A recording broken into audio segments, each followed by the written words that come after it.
Sulphur जो होता है वो दो एलोट्रोपिक फॉर्म में एग्जिस्ट करता है। एक होता है रोम्बिक सल्फर होता है, दूसरा होता है मोनोक्लिनिक सल्फर। रोम्बिक सल्फर को हम लोग अल्फा सल्फर भी बोलते हैं और मोनोक्लिनिक सल्फर को हम लोग बीटा सल्फर के नाम से जानते हैं। तो ये सल्फर का दोनों जो है एलोट्रोपिक फॉर्म है, रोम्बिक सल्फर है और मोनोक्लिनिक सल्फर है। दोनों एलोट्रोपिक फॉर्म जो है वो सल्फर का है और इसका स्ट्रक्चर जो होता है, मतलब इसका फॉर्मूला है, सल्फर जो होता है S8 के रूप में एग्जिस्ट करता है, S8। ये मोनोक्लिनिक सल्फर हो या फिर रोम्बिक सल्फर हो, इसका फॉर्मूला जो होगा वो S8 होगा। और दोनों का स्ट्रक्चर जो है वो अपने कॉपी में देख सकते हो। स्ट्रक्चर जो इसका होता है वो होता है एक क्राउन शेप का होता है।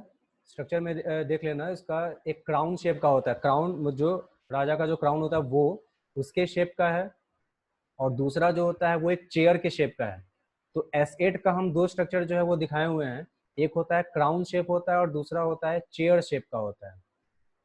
ये दोनों, तो sulphur has got two allotropic forms, rhombic sulphur that is alpha sulphur, monoclinic sulphur that is beta sulphur.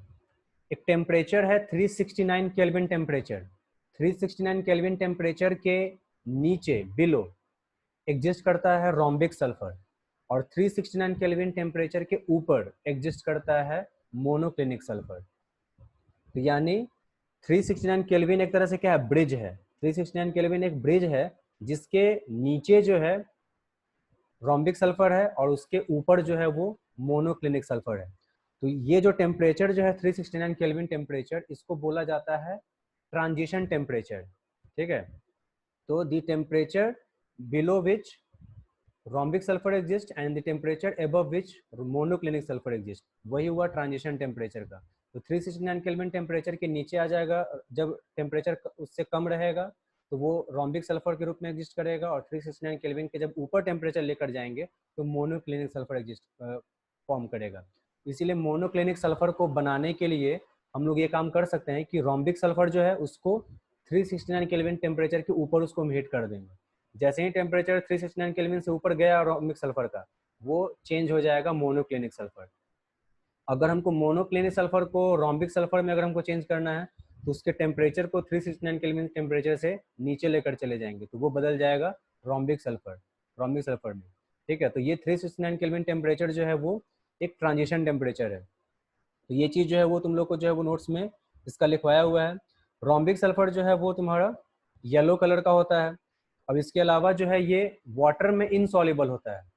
Rhombic sulphur जो है वो वाटर में इनसॉल्युबल है, लेकिन ऑर्गेनिक सॉल्वेंट्स होता है जैसे ईथर वगैरह है, ऑर्गेनिक सॉल्वेंट जो होता है उसमें ये सॉल्युबल होता है। तो it is soluble in water but dissolves to some extent in benzene, alcohol and ether. तो बेंजीन, अल्कोहल, ईथर ये सब क्या ऑर्गेनिक सॉल्वेंट्स है। तो उसमें जो होता है सल्फर वाटर में सॉल्युबल नहीं है, लेकिन इन ऑर्गेनिक सॉल्वेंट्स में सॉल्युबल होता है। और कार्बन डाइसल्फाइड जो होता है CS2, उसमें ये सॉल्युबल होता है अच्छा खासा। तो it is readily soluble in water, CS2 मतलब CS2 में बहुत ज़्यादा सॉल्युबल होता है। तो कार्बन सल्फर जो है, रोम्बिक सल्फर जो है वो वाटर में सॉल्युबल नहीं है, लेकिन इसमें जो है ऑर्गेनिक सॉल्वेंट जैसे बेंजीन, ईथर, अल्कोहल ये सब है उसमें थोड़ा सॉल्युबल है, और CS2 जो है कार्बन डाइसल्फाइड उसमें बहुत ज़्यादा सॉल्युबल होता है, रोम्बिक सल्फर। मोनोक्लिनिक सल्फर जिसका जो कि बीटा सल्फर है, तो ये कैसे बनाया जाता है, तो वही चीज़ है, रोम्बिक सल्फर को ही हीट करके उसको मेल्ट करके और उसको बनाया जाता है। मेल्ट कर दिया जाता है, फिर उसको ठंडा कर दिया जाता है, कूल कर दिया जाता है। तो मेल्ट करने का मतलब हीट करना। तो रोम्बिक सल्फर का टेम्परेचर जैसे ही 369 केल्विन के टेम्परेचर के ऊपर पहुंचा, वैसे ही वो बदल जाएगा, मोनोक्लिनिक सल्फर में बदल जाएगा। तो वही है, तो it's melting point is 393 kelvin monoclinic sulphur का। अब इसके बाद जो होता है ये भी CS2 में हाईली सॉल्युबल होता है, और इसके नीचे वाले पैराग्राफ में जो है वो बताए हुए वही जो चीज़ हम बताए हैं कि मोनोक्लिनिक सल्फर जो है वो 369 केल्विन टेम्परेचर के ऊपर स्टेबल है। 369 केल्विन टेम्परेचर से नीचे जैसे ही जाएगा वो चेंज हो जाएगा रोम्बिक सल्फर में, ये चीज़ है। और वही 369 केल्विन टेम्परेचर जो है वो ट्रांजिशन टेम्परेचर है। अब उसके बाद ध्यान देना, इसका ये जो पहले ही बोले हैं कि मोनोक्लिनिक हो या फिर रोम्बिक सल्फर हो, दोनों का फॉर्मूला एसेट है, और इसका स्ट्रक्चर दो तरह का हो सकता है, एक क्राउन शेप का हो सकता है और दूसरा चेयर शेप का होता है, जो कि फिगर में जो है वो दिखाए हुए हैं। दोनों का स्ट्रक्चर। अब इसके बाद जो है इसमें ये सल्फर जो होता है जैसे S2, सल्फर S2 के रूप में भी मिल सकता है। तो S2 जो होता है जैसे O2 पैरामैग्नेटिक नेचर का होता है, वैसे ही S2 भी जो होता है वो भी पैरामैग्नेटिक नेचर का होता है। तो वही चीज़ है इसका। एट एलिवेटेड टेम्परेचर, एलिवेटेड मतलब बहुत ज़्यादा टेम्परेचर, 1000 केल्विन टेम्परेचर जो लिया जाता है उस पर जो होता है वो S2 जो होता है वो पैरामैग्नेटिक नेचर का होता है। जैसे O2 पैरामैग्नेटिक है वैसे ही S2 भी पैरामैग्नेटिक नेचर का होता है। अब सल्फर के कुछ कंपाउंड्स के बारे में पढ़ना है, वन बाय वन उसके कंपाउंड्स के बारे में पढ़ना है। तो सबसे पहले है सल्फर डाइऑक्साइड SO2। ठीक है, तो SO2 को बनाने का एक तो सिंपल मेथड है, सल्फर को ऑक्सीजन के साथ ट्रीट कर दो। Sulphur is a non metal which reacts with oxygen to form sulfur dioxide SO2 which is an acidic oxide, acidic oxide है ये। तो ये SO2 को, तो ये एक सिंपल मेथड हुआ। दूसरा सेकंड मेथड जो है वो सल्फर डाइऑक्साइड बनाने का मेथड क्या होता है, एक सल्फाइट आयन होता है, sulphite SO3 2 minus, sulphate SO4 2 minus, sulphite is SO3 2 minus. तो सल्फाइट आयन को ट्रीट कर दिया जाता है सल्फ्यूरिक एसिड के साथ। Sulphite ion is treated with sulfuric acid which will form sulfur dioxide. So reaction you can see in your notebook, SO3 2 minus plus 2H plus, ठीक है, SO3 2 minus सल्फाइट आयन है, उसका reaction हो रहा है 2H plus। H plus कहाँ से आया है, सल्फ्यूरिक एसिड से। This H plus has come from sulphuric acid. ठीक है, तो बनेगा क्या, तो H2O वाटर है और प्लस SO2 बन जाएगा। This is the second method for preparation of sulfur dioxide. So when sulfite ion is treated with sulfuric acid, then it forms water and sulfur dioxide. इसको रिएक्शन के through हम लोग दिखा सकते हैं, SO3 2 minus plus 2H plus. This 2H plus has come from sulfuric acid and then it will form sulfur dioxide and H2O. तो ये दूसरा मेथड हुआ सल्फर डाइऑक्साइड को बनाने का। फिर इसके बाद जो होता है इंडस्ट्रियल लेवल पे, इंडस्ट्रियल लेवल पे जब अगर इसको बनाना होता है सल्फर डाइऑक्साइड को, तो उसको उसके लिए आयरन सल्फाइड FeS2 उसको उसका रोस्टिंग किया जाता है ऑक्सीजन के प्रेजेंस में। हम जानते हैं roasting is a process in which any substance is burned in presence of excess of oxygen. जब ऑक्सीजन के प्रेजेंस में, ऑक्सीजन का अच्छा खासा अवेलेबिलिटी जब रहती है उसकी, उसके प्रेजेंस में जब किसी चीज को हीट किया जाता है तो that is roasting. Iron sulphide को ऑक्सीजन के प्रेजेंस में हीट जब करेंगे तो वो उसमें बना देगा तुम्हारा ये सल्फर डाइऑक्साइड बना देगा। तो ये रिएक्शन जो है वो तुम्हारा जो है उसका लिखा हुआ है FeS2 प्लस O2, तो वो बनाएगा Fe2O3 प्लस SO2। तो ये रिएक्शन है। तो industrially we can prepare sulfur dioxide by treating iron sulfide with oxygen, that is roasting iron sulfide with in presence of oxygen। वही चीज हो गया। तो इंडस्ट्रियल, तो these are methods of preparation of sulfur dioxide directly। first method, sulfur is reacted with oxygen to form sulfur dioxide। second method, sulfite ion is treated with sulfuric acid to form sulfur dioxide। and third, which is industrial method, that is iron sulfide is roasted with oxygen to form Fe2O3 and sulfur dioxide। तो sulphur dioxide को ये बनाने का ये सारा different methods है। ठीक है, अब इसके बाद जो है इसमें सल्फर डाइऑक्साइड का कुछ प्रॉपर्टीज है। ठीक है, सल्फर डाइऑक्साइड का कुछ प्रॉपर्टीज जो है वो तुम लोग को लिखवाया गया हुआ है। तो एक प्रॉपर्टी में तुम लोग ऐसे जानते ही हैं, sulphur dioxide, since sulphur dioxide is a non metallic oxide, therefore it is an acidic oxide. How can we show this? Sulfur dioxide when reacts with water H2O, it forms H2SO3, that is sulfurous acid, which will turn blue litmus paper into red। That is why sulfur dioxide is an acidic oxide। Acidic oxide है, colourless gas है। ठीक है, smell जो होता है pungent, मतलब खराब smell इसका हो जाएगा, और वाटर में हाईली सॉल्युबल होता है। क्योंकि H2O है, SO2 को जब H2O में मिलाते हैं तो सल्फ्यूरस एसिड बनाता है, तो इसका मतलब ये सॉल्युबल अच्छा खासा है वाटर में। ठीक है, तो सल्फर डाइऑक्साइड जो होगा एसिडिक ऑक्साइड हो गया, हाईली सॉल्युबल इन वाटर हो गया, कलरलेस गैस हो गया। इसके अलावा पंजेंट स्मेल, मतलब इसका स्मेल जो होता है वो खराब स्मेल होता है। ठीक है, उसके अलावा जो है वो ये इसका it liquefies at room temperature, room temperature पे ये लिक्विफाई कर जाता है। मतलब सल्फर डाइऑक्साइड जो होता है वो जो रूम टेम्परेचर, जो नॉर्मल टेम्परेचर है, वो उसी पर वो लिक्विफाई कर जाता है। ठीक है, और उसके लिए जो है उसमें प्रेशर जो है 2 atm का देना पड़ता है, प्रेशर। तो जब रूम टेम्परेचर रहे और प्रेशर 2 atm का लगा देंगे तो सल्फर डाइऑक्साइड को हम लोग लिक्विफाई कर सकते हैं, ठीक है। तो ये चीज़ हो जाता है। उसके बाद जो लिखवाया गया उसमें वही चीज़ है, SO2 को जब H2O के साथ जब रिएक्शन जब करवाएंगे तो वो बनाएगा सल्फ्यूरस एसिड बनाएगा, ठीक है। ये चीज़ है। अब इसके बाद एक रिएक्शन है कि सल्फर डाइऑक्साइड का रिएक्शन, कॉपी में अपने देखते रहना इस चीज़ को, सल्फर डाइऑक्साइड का रिएक्शन NaOH के साथ। तो सल्फर डाइऑक्साइड का रिएक्शन जब NaOH के साथ जब होता है तो बनाता है वो Na2SO3 plus H2O. When sulfur dioxide is treated with NaOH, it forms Na2SO3 and H2O. Na2SO3 क्या है? सोडियम सल्फाइट है, सोडियम सल्फाइट। और वो फिर वापस जो बना है Na2SO3 प्लस H2O, उसमें और SO2 मिला दो तो बना देगा NaHSO3, ठीक है। ये है सोडियम हाइड्रोजन सल्फाइट है। तो 2 स्टेप में रिएक्शन है। Sulphur dioxide is treated with sulfur dioxide is treated with NaOH, then it forms Na2SO3 and H2O, and SO2 is again added to Na2SO3 and H2O to form NaHSO3, that is sodium hydrogen sulfide. तो अगर simply अगर हमको sulphur dioxide से sodium sulphide बनाना है तो we will have to react sulphur dioxide with NaOH.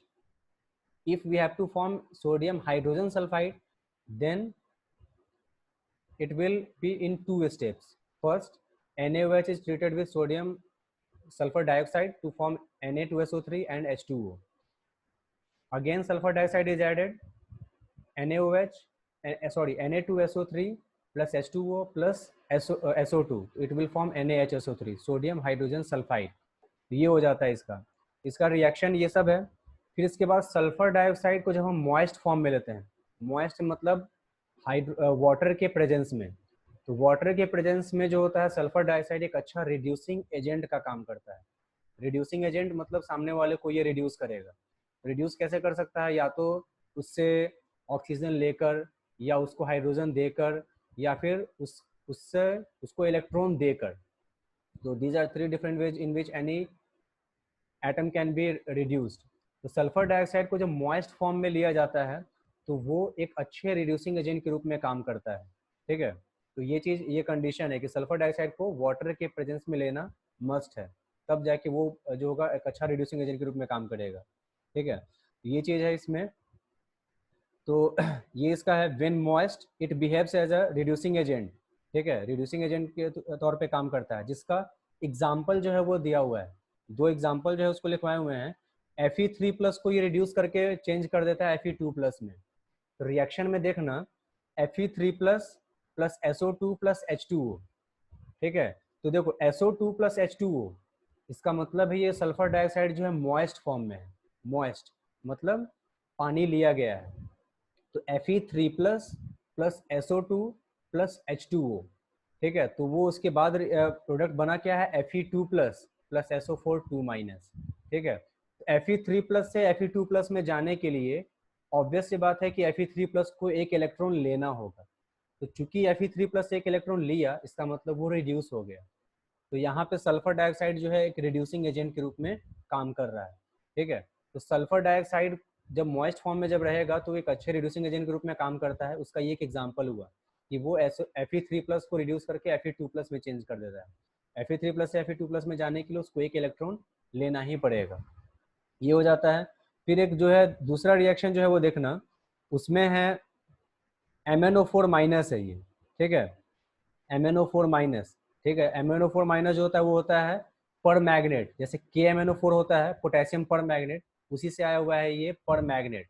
तो उसका जो रिएक्शन है SO2 plus MnO4- plus H2O। तो यहाँ पे भी ये सल्फर डाइऑक्साइड मॉइस्ट फॉर्म में जो लिया गया है वो पोटेशियम पर मैग्नेट जो है पर मैग्नेट उसको डीकलराइज कर देता है। पोटेशियम पर मैग्नेट का कलर जो होता है वॉयलेट कलर का होता है, पर्पल कलर वॉयलेट कलर उसका होता है। उसको ये क्या कर देता है? डीकलराइज कर देता है, ठीक है। तो डीकलराइज कर देता है क्यों? क्योंकि उसमें पर मैग्नेट जो है वो रिड्यूस हो जाता है, ठीक है। उसका रिएक्शन जो है उसमें आप लिखवाया हुआ है SO2 MnO4- प्लस H2O, तो बनाता है SO4 2- H+ और Mn2+, तो ऑक्सीडेशन स्टेट निकालने का जो तरीका जो हम बताए हुए हैं, उसमें देखना MnO4 माइनस जो है, उसमें जब तुम निकालोगे ऑक्सीजन का ऑक्सीडेशन स्टेट हम लोग लेते हैं -2, ऑक्सीजन का ऑक्सीडेशन स्टेट -2, तो उसके हिसाब से जब हम मैग्नीज का Mn का कैलकुलेट करेंगे तो आता है +7 आता है, ठीक है, और उससे वो चेंज हो गया +2 में, इसका मतलब ये 5 इलेक्ट्रॉन लिया है, ठीक है, तो 5 इलेक्ट्रॉन ये ले लिया, तो इलेक्ट्रॉन का लेना जो होता है वो रिडक्शन कहलाता है। तो इस रिएक्शन में भी सल्फर डाइऑक्साइड पोटेशियम पर मैग्नेट को जो क्या कर दिया, रिड्यूस कर दिया। ये दो रिएक्शन जो बताया गया, इसमें एक में Fe3+ को रिड्यूस करके Fe2+ में बदल दे रहा है, और दूसरा जो रिएक्शन है उसमें MnO4- को रिड्यूस करके Mn2+ में चेंज कर दे रहा है, ठीक है। तो ये वहाँ पे पोटेशियम पर मैग्नेट का कलर भी डिकलराइज हो जाता है, मतलब उसका कलर खत्म हो जाता है। यहाँ तो ये जो भी दो रिएक्शन जो बताया गया उसमें सल्फर डाइऑक्साइड जो होता है वो मॉइस्ट फॉर्म में जब है तो वो रिड्यूसिंग एजेंट के रूप में काम कर रहा है। उसके अलावा भी रिएक्शन है कि सल्फर डाइऑक्साइड को क्लोरीन के साथ रिएक्शन करते हैं तो बनाता है SO2Cl2, जिसको हम लोग बोलते हैं सल्फ्यूराइल क्लोराइड बोलते हैं, वो होता है एक रिएक्शन ये है। फिर उसके बाद एक रिएक्शन है कि सल्फर डाइऑक्साइड को जब ऑक्सीजन के साथ रिएक्शन किया जाता है वैनेडियम ऑक्साइड के प्रेजेंस में कैटलिस्ट के रूप में, when sulphur dioxide is reacted with oxygen in presence of vanadium oxide as catalyst, it will form SO3 sulfur trioxide. So this is the reaction in which sulfur dioxide is reacted with oxygen in presence of vanadium oxide as catalyst, then it forms sulfur trioxide. These are some reactions of sulfur dioxide. तो ये reaction सब जो है उसको देख लेना है इसमें, ठीक है। सल्फर डाइऑक्साइड का जो SO2 है, SO2 का स्ट्रक्चर जो होगा वो कैसा होगा, एंगुलर टाइप का होगा, ठीक है, जिसमें जैसे O3 में रेजोनेंस शो होता है वैसे ही सल्फर डाइऑक्साइड में भी रेजोनेंस शो होगा, जिसकी वजह से दोनों SO बॉन्ड का जो लेंथ जो होगा वो कैसा होगा, तो सेम होगा ड्यू टू रेजोनेंस। तो SO2 का स्ट्रक्चर जो है वो एंगुलर है और उसका स्ट्रक्चर जो होगा ऐसे एंगुलर टाइप का है, रेजोनेंस की वजह से बॉन्ड लेंथ जो होगा दोनों SO का वो इक्वल होगा। फिर उसके बाद कुछ एसिड्स होता है, सल्फर का भी कुछ एसिड्स है जिसको हम लोग बोलते हैं ऑक्सो एसिड्स ऑफ सल्फर। तो ये सब जो भी H2SO4 है, H2SO3 है, H2S2O7 है, ये सब जो होता है वो ऑक्सो एसिड्स ऑफ सल्फर में आता है, ठीक है। तो ऑक्सो एसिड्स ऑफ सल्फर जो है इसमें सारे एसिड्स का जो स्ट्रक्चर जो है वो स्ट्रक्चर का इसमें तो नोट्स में हम नहीं इसमें ऐड करवाए हैं, लेकिन उसको अलग से जो इसको हम इसका स्ट्रक्चर जो है वो तुम लोग को ड्रॉ करके इसका भेज देंगे कि सबका स्ट्रक्चर जो है वो याद होना चाहिए, पता होना चाहिए कि किसका स्ट्रक्चर किस तरह का है। तो ये सब ऑक्सो H2SO4 जो है ऑक्सो एसिड, मतलब उसमें ऑक्सीजन जरूर होगा, ठीक है। तो वो सब देखना एग्जाम्पल में वो जो तुम्हारा लिखा हुआ है ऑक्सो एसिड्स ऑफ सल्फर, ठीक है। तो sulphurous acid H2SO3, sulphuric acid H2SO4, फिर एक ओलियम होता है H2S2O7, ठीक है। उसके अलावा एक H2S2O8 है, ठीक है। तो पेरोक्सी डाई सल्फ्यूरिक एसिड है। तो ये सब ऑक्सो एसिड्स ऑफ सल्फर है, जिसमें से कि सल्फ्यूरिक एसिड के प्रिपरेशन का मेथड जो है वो पढ़ना है, इंपॉर्टेंट टॉपिक है ये, ठीक है। तो method of preparation of sulphuric acid is known as contact process. Contact process is the process which is used to prepare sulphuric acid, ठीक है। तो क्या क्या स्टेप इसमें होता है, तो 1 बाई 1 इसमें स्टेप्स में देखना है कि क्या क्या इसमें काम करना है। तो सल्फ्यूरिक एसिड बनाने के लिए हम लोग कॉन्टैक्ट प्रोसेस का इस्तेमाल करेंगे, जिसमें तो अपने नोट्स में जो है वो देख सकते हैं। सबसे पहला मेथड क्या है, फर्स्ट स्टेप में क्या है, सल्फर को ऑक्सीजन के साथ रिएक्शन करना है। Sulphur is treated with oxygen to form sulphur dioxide, ठीक है। तो सल्फर डाइऑक्साइड SO2 बन जाएगा, ये फर्स्ट स्टेप हुआ। सेकेंड स्टेप में क्या करना है, जो रिएक्शन इसके जस्ट पहले पढ़े हैं, sulphur dioxide is treated with oxygen in presence of vanadium oxide as catalyst to form SO3, ठीक है। ये है तुम्हारा सल्फर, ये ट्राइऑक्साइड है। तो ये SO2+O2 वैनेडियम ऑक्साइड के प्रेजेंस में तो बन जाएगा SO3, ठीक है। फिर उसके बाद इस SO3 को एब्जॉर्ब किया जाता है, किसी में मिलाया जाता है सल्फ्यूरिक एसिड H2SO4 में, ठीक है। तो बनाता है H2S2O7, जिसको हम लोग बोलते हैं ओलियम, ठीक है। तो ये थर्ड स्टेप है। तो वही है इसमें absorption of SO3 in H2SO4 to give oleum. Oleum जो है ये बना देगा। और उस ओलियम को फिर क्या किया जाएगा, वाटर के साथ डाइल्यूट करके हम सल्फ्यूरिक एसिड बना सकते हैं, ठीक है, तो ये एक तरह से इसमें 4 स्टेप हुआ। पहला स्टेप में सल्फर को ऑक्सीजन के साथ रिएक्शन कर देना है, तो सल्फर डाइऑक्साइड बनेगा। सल्फर डाइऑक्साइड को फिर रिएक्शन करना ऑक्सीजन के साथ, वैनेडियम ऑक्साइड कैटलिस्ट के प्रेजेंस में, तो सल्फर ट्राइऑक्साइड बनेगा। फिर उसके बाद सल्फर ट्राइऑक्साइड को रिएक्शन कर देना है H2SO4 के साथ, तो बनेगा ओलियम H2S2O7। उस ओलियम को फिर डाइल्यूट कर दिया जाएगा वाटर के साथ। जैसे ही उसको वाटर के साथ डाइल्यूट कर देंगे तो हमको सल्फ्यूरिक एसिड जिस कंसंट्रेशन का हमको चाहिए वो हमको मिल जाएगा। अगर हमको कंसंट्रेटेड सल्फ्यूरिक एसिड चाहिए तो पानी कम मिलाएंगे, ठीक है। अगर हमको डाइल्यूट चाहिए तो पानी ज़्यादा मिलाएंगे। तो these are 4 steps by which we can prepare sulfuric acid, and these 4 steps are involved in contact process. contact process में जो होता है ये काम होता है, ठीक है। 1 by 1 जो है इसको ऐसे काम जो है वो किया जा सकता है सल्फ्यूरिक एसिड को बनाने के लिए। और सल्फ्यूरिक एसिड जो होता है वो डाइल्यूट भी हो सकता है या फिर कंसनट्रेटेड भी हो सकता है। सल्फ्यूरिक एसिड हम जानते हैं एक बहुत ही अच्छा डिहाइड्रेटिंग एजेंट होता है। डिहाइड्रेटिंग एजेंट कहने का मतलब ये जिस चीज़ में भी अगर ऐड होगा तो उसमें से पूरा वाटर को ये रिमूव कर देता है। तो sulphuric acid is a very strong oxidising agent भी होता है, डिहाइड्रेटिंग एजेंट भी होता है ये सल्फ्यूरिक एसिड। तो ये कॉन्टैक्ट प्रोसेस जो होता है ये मार्क भी कर सकते हैं कि ये बहुत इंपॉर्टेंट टॉपिक में आता है, ये इसका पूछ सकता है। और उसका कुछ प्रॉपर्टीज़ भी दिया हुआ, ये प्रॉपर्टी जो है वो सल्फ्यूरिक एसिड का है, कंफ्यूज नहीं होना, ये सल्फ्यूरिक एसिड का ही प्रॉपर्टीज़ है। ये कलरलेस डेंस ऑयल लिक्विड होता है ये, ठीक है। उसके अलावा जो होता है ये हम जानते हैं सल्फ्यूरिक एसिड को पानी में जब मिलाते हैं तो बहुत ज़्यादा अमाउंट ऑफ हीट रिलीज होता है, ठीक है। एक्सोथर्मिक प्रोसेस होता है जो हम लोग क्लास 10th में भी पढ़े हुए हैं कि सल्फ्यूरिक एसिड और पानी का जो मिलाने का जो प्रोसेस होता है ये एक्सोथर्मिक प्रोसेस है। इसीलिए हमेशा ये करना चाहिए कि एसिड को वाटर में मिलाना चाहिए, वाटर को एसिड में नहीं मिलाना चाहिए, ठीक है। इसका कारण ये हम लोग जानते हैं, ठीक है। तो ये सब सल्फ्यूरिक एसिड का है, सल्फ्यूरिक एसिड का प्रिपरेशन का मेथड है। तो यहाँ तक जो बताया गया हुआ है इसको जो है वो अच्छे से समझ लेना है, इसको अच्छे से देख लेना है, और कोई दिक्कत अगर होती है तो इसको पूछ लेना है, ठीक है। तो ये वही